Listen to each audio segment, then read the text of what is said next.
Hey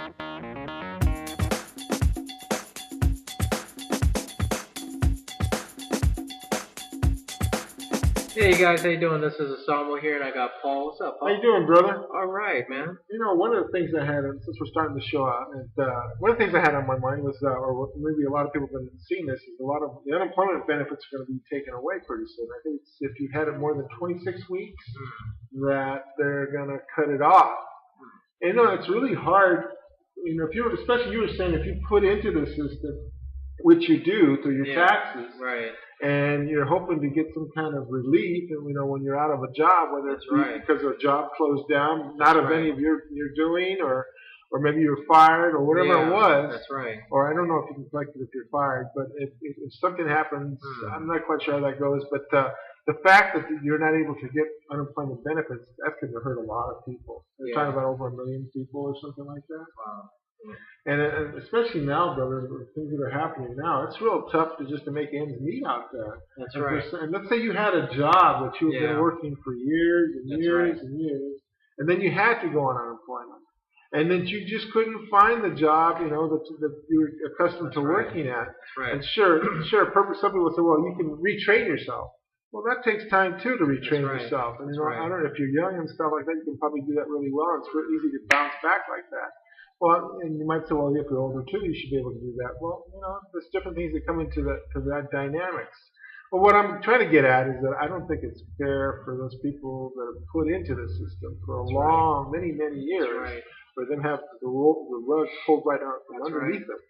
That's What are right. your thoughts on it? Well, brother, I think as far as the people who pay the taxes, kind of sucks. I mean, especially with California, which they're taxing about 10%.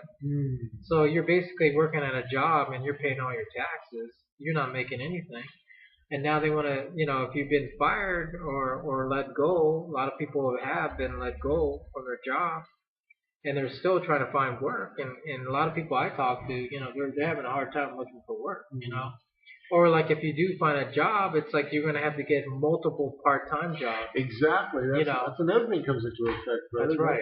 Let's say that you were collecting unemployment, and then what happens is that maybe you lost your other job and you got unemployment, but it's quite not enough to take care of what your situation is. That's right. So some people, they'll do it on the sly Right. to get a job, plus Right. have their unemployment, so they can meet where they were when they had their Right. job. That's right. And what hurts a lot of people is that what I've noticed is people who had the six-figure type of jobs. Those the people who had a good job and stuff, and all of a sudden they were let go because of the budget and all this stuff. Those people can't find those kind of jobs, and so people who make 100 grand, it's kind of hard. Yeah. And I mean, those are the people who have these multiple. I'm talking about people who bought their homes and stuff, and that's what happened, kind of like in the middle of it. All these home sales people bought these bigger houses because they thought that their job would supply the incomes, and then all of a sudden they lost their job, so they can't make the payment, so they lose the home. There's this old saying, brother, that they say you're just a paycheck away from being homeless. That's right. And that is so true. I don't care what kind of job you have, Yeah. I mean, a lot of people are pulling from their what's it called? Their 401k. Yeah, 401ks are pulling from that to make ends meet. That's right. Because they don't have a job and they can't find the job they'll fit. That's right. And then like we were talking earlier, when people are on unemployment, they don't want to get off of it because they're making more on unemployment than they were when they had a job. That's right. And maybe they had two jobs going. That's right. That's right. How does one That's right. deal with that? I mean, That's right. to me, but it doesn't seem like our government or anything in this world is going to be able to solve it. That's right. That's right. The only one that I know that can solve that, and he died over 2,000 years ago, and he died on a cross. And I think if we turn to him and ask and go to the Lord says, if you turn to me and you humble yourselves and you ask me forgiveness for your sins, I'll forgive you and I'll replenish, I'll take care of your land. I'll replenish your land. It's probably not in that same context, but you understand what I'm saying. What I am saying is that you need to go to the Lord and say, Lord, hey, we messed up here. Yeah. And we don't know how to fix it. That's right. Because we put all kinds of different politicians, we put all kinds of money into different things that we thought would work, and it's not working. So we're coming to you now. We're asking you to take care of it because we don't have a clue. That's right. If we had a clue, we'd be out of the debt that we're in right now. That's right. That's right. So, I mean, that's the way I look at it. Yeah. That's the way I deal with things in life, too. And it works for me. I don't know about anybody else, but it does work for me. That's right. And I think that's what we need as a nation, to get back on our knees and say, Lord, we don't know what we're doing here. If we know what we're doing, we'd be out of the mess. We'd be helping other people out. That's right. That's right, brother. Well, here's a video clip that we have, and we want to show you, but we'll be right back on that. Safety net for jobless Americans is about to vanish. The federal government's 5-year program of extended unemployment benefits will run out tomorrow. Congress could not agree on a plan to keep it going. Major Garrett is in Washington, where he'll host Face the Nation on Sunday. Major, good morning to you. Good morning, Jeff and Vanita. How many Americans affected by this change? Well, Jeff and Vanita, this will hit about 1.3 million Americans, those hardest hit by the Great Recession, those we call chronically unemployed, jobless for more than 6 months. Now, during the Great Recession, Congress provided jobless benefits for, in some cases, more than 90 weeks. Now, that's been cut back to 73 weeks in some states, but starting tomorrow, anyone jobless longer than 26 weeks will receive no benefits at all, and that benefit averages just over $300 a week. So will Congress fix this? And I have to ask, why wasn't it part of the budget deal? It wasn't a part of the deal because Republicans, particularly in the House, did not want to include these benefits without finding some way to pay for it with offsetting cuts. It cost about $25 billion to keep these benefits going. And quite honestly, the White House did not put up much of a fight. Now, there is a bipartisan Senate bill to extend these benefits for 3 months. That's kind of a temporary fix. President Obama said he will sign that legislation if it gets to his desk. This will be the first item up for debate when Congress returns after the new year. Now, if it passes the Senate, its future in the GOP-controlled House is still uncertain, but Democrats have been pounding this issue this week and promised to keep up the pressure early next year. Speaking of Congress, well, it is under intense pressure to produce. A new CNN poll found 73% of the country believes Congress has done nothing this year to address the nation's problems.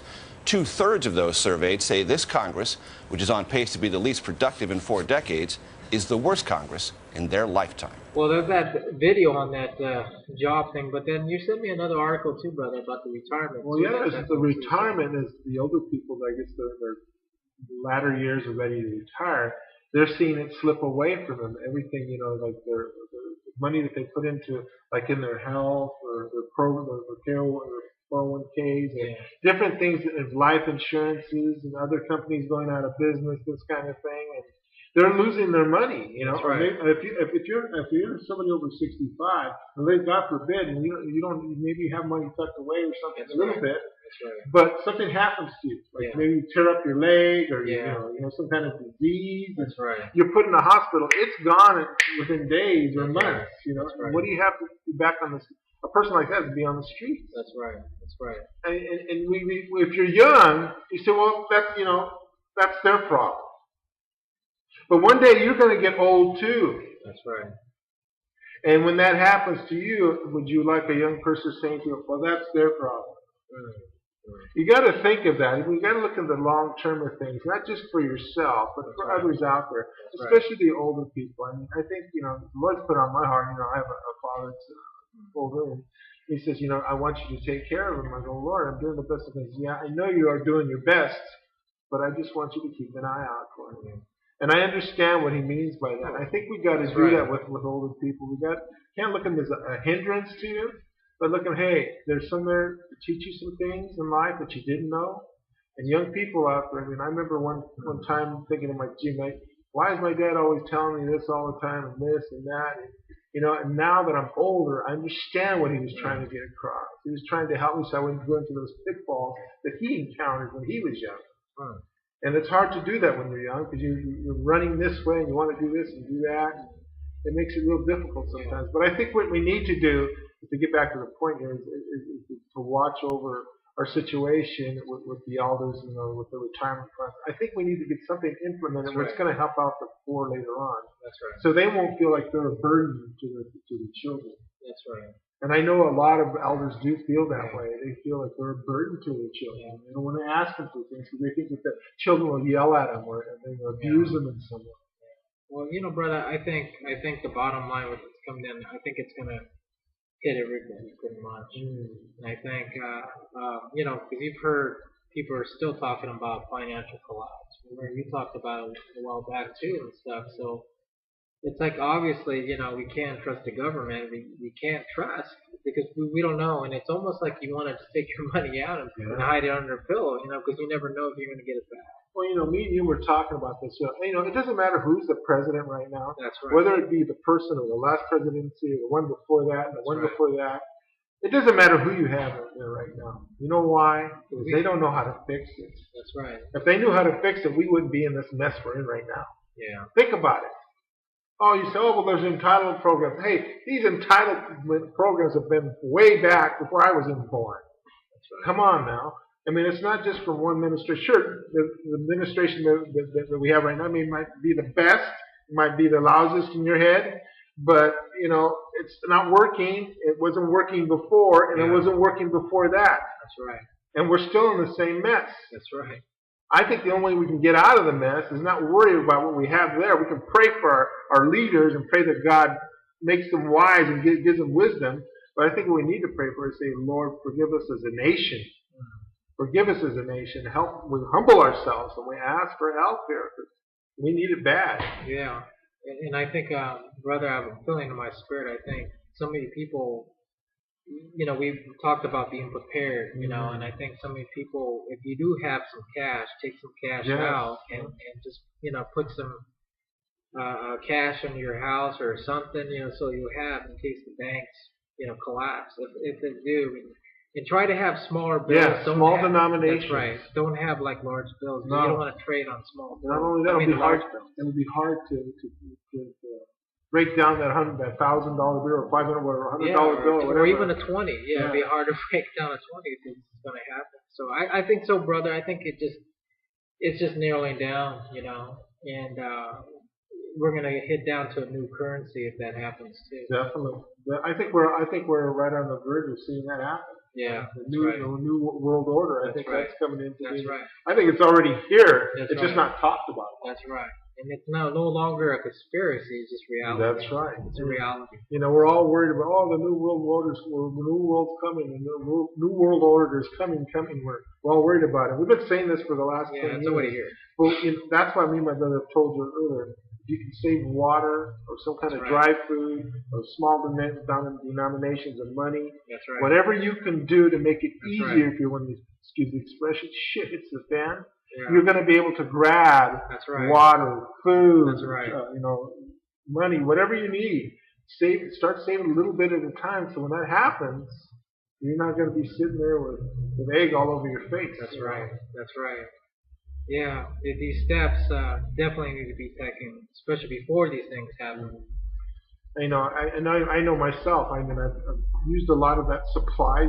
I've been telling you to save. I've been using some of that stuff, but I think it's time now to go back and replenish that a little bit at a time. Whatever when you grab a pack of water and stick it in your trunk or in the back of your closet. That's right. Just whenever you think about it, when you go to the store, just say, "Well, I want to get this," and just stick it back there and forget about it. That's right. Because the time may come when you have it all filled up in that closet or in your car in your trunk, and something happens, you still have that stuff. That's right. That's right. That's right. It's going to continue, I think, brother, with all these things happening. So we need to somehow prepare. Maybe some of you people need to get out of the city and find a place, in the country or something. Right. I don't know. But know that the problem is continuing to happen. It's not going to go away. That's right. You can't put your head in the sand. You can't. And this is not to be, the sky is falling, the sky. Yeah. It's not. We're not asking you to do that. We're not telling you to do that. That's right. It's just telling you to be aware of it. When That's it does happen, then you're going to say, well, gee, I guess I should have paid attention. I guess I should have had that extra 6-pack of water in the back of my trunk or That's my right. closet. That's right. Because I need it now. That's right. So, I guess that's about it, bro. You have anything else on your heart, man? No, I just feel the urgency to prepare, and especially I think with this sign, with all these things are happening, it's like Noah's Ark. It's like prepare before these things happen. You might not be able to prepare for everything. Somebody told me this a long time ago. This is really important. If you don't take care of yourself, nobody's going to take care of you. That's right. Now think about that. I know you have great friends that love you and care about you. You have family members and everything. But you know what? If you don't take care of yourself personally, Nobody's going to take care of them like you do yourself. That's right. You've got to do it. Let's start now. Start Yeah. taking care of yourself now. That's This is right. not to tell you what to do. It's just, help yourself out. That's right. We got to do that, because if we don't, we're going to That's be right. up there. We're not going to have anything. That's we're right. We're going to be begging for other people, or some people will be stealing from other people. That's right. To get what they need. Yeah. Well, we just bless you. We bless you. We bless you.